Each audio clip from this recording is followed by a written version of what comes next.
Look at it. It's a gimbal. It's waterproof, but it's not quite cool water. Hey YouTubers, this is Jacques, and today I'm going to be looking at this little baby right here, and it is the Feiyu Pocket gimbal, and it's the Pocket 2, so it's the second version. We're going to look at video quality, how it compares to the DJI Osmo Pocket 2, and whether you should get it or not. So stay tuned.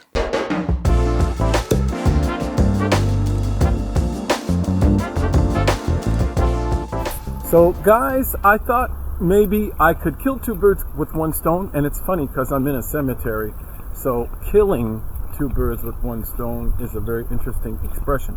But what I wanted to do is show you guys the audio and the capacity of this gimbal to stabilize. So I am now filming right now on the Feiyu Pocket 2.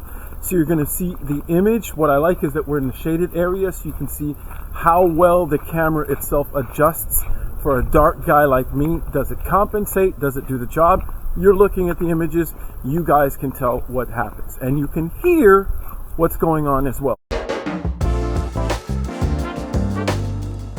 The build quality of the Feiyu Pocket 2 is stunning.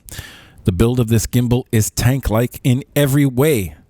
However, being solid adds the trade-off of adding weight. The Feiyu Pocket 2 is 10 grams heavier than the Osmo Pocket 2, but still not the heaviest in its category. So far, I like how this gimbal operates. It is quick to set up. You can be up and running with the quick start guide in a matter of minutes.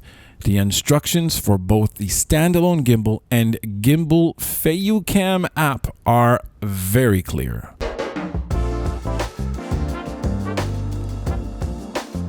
Let's look at Feiyu's biggest competitor, the DJI Osmo Pocket 2. Both gimbals have excellent video resolution options, both offer external mic options, and both are extremely well made. The Feiyu Pocket 2 is 10 grams heavier than the DJI Osmo Pocket 2, but in my opinion, weight becomes an advantage in equipment that weighs below 150 grams. However, if weight is crucial for you, the DJI Osmo Pocket 2 will give you a 10 gram advantage, roughly 7%. The Feiyu Pocket 2 battery life is very good. Even if it takes roughly 1 minute less to fully charge, it offers quite a bit more battery life than the Osmo. Now, with such a small gimbal format, any display size real estate will be much appreciated. The Feiyu is 1.3 inches, whereas the DJI is 1.08. So Feiyu wins out here because the screen real estate is higher. For video, DJI wins out quite a bit strongly here because the sensor size is quite a bit bigger, substantially bigger, and it can allow for a lot of cool stuff like bokeh and a bit better low light sensitivity.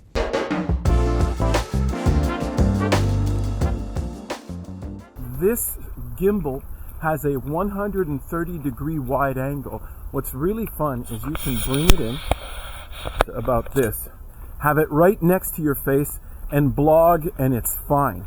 It does a great job, and it does what it needs to do.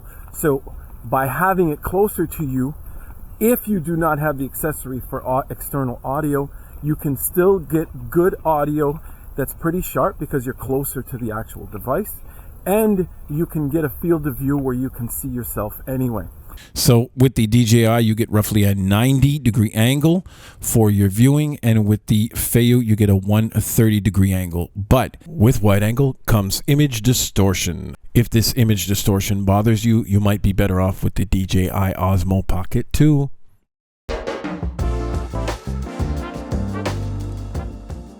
With slow motion, data bitrate changes everything. Feiyu wins out here by a tiny bit. However, no one should be looking at these gimbals for slow motion footage, honestly. They can get you out of a bind, but that's about it.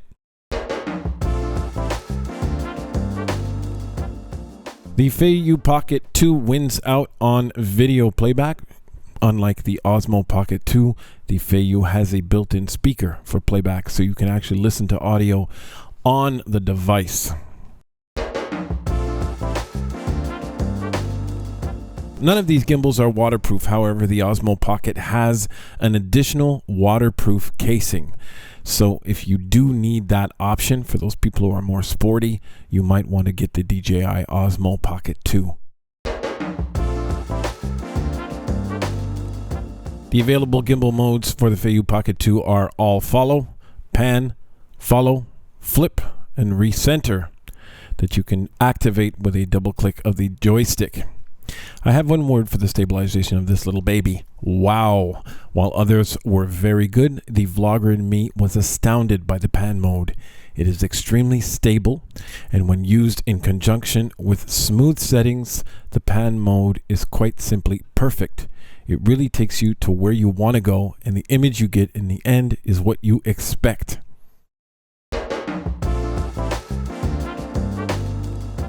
Given the size of the GoPro-like sensor, I really do think that most will be happy with the 1080p and 4K video quality of this gimbal. The photos are quite sharp as well. The Feiyu Pocket will not disappoint. Audio quality is not bad and matches what a late generation GoPro might give you.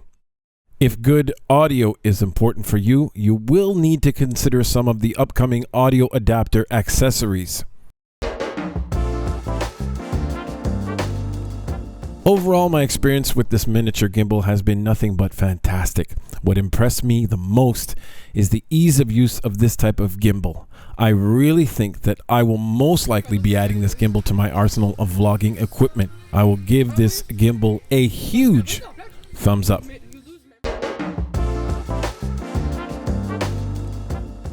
Because of its size, the Feiyu Pocket 2 is a direct competitor with cell phones. So the question remains, does the Feiyu Pocket 2 beat out footage from an iPhone or an Android equivalent? For me, the answer is yes. As a pro, I can really see the gain in video quality with this miniature gimbal camera. Guys, this little thing is giving you real optical stabilization. But for the traveler or a person who just wants to capture memories, it might not be the right camera for you. Their phone is always there looking for a specific piece of gear to capture. The shot of the Eiffel Tower might not be convenient for them. So the determining factor with this camera is price. But for now, I think that bloggers and vloggers need this gimbal in their equipment arsenal. They will be impressed by its size, convenience, and ability to make super smooth footage with the simple, quick click of a button. TikTokers, Reels, and content creators will all like this amazing stabilization gimbal. Want to make sure you are up to date with everything on this channel? Make sure to like, share, subscribe, and don't forget to click the bell. Also, don't forget more detailed versions of this video are on my blog, and you can also subscribe to the newsletter in the description.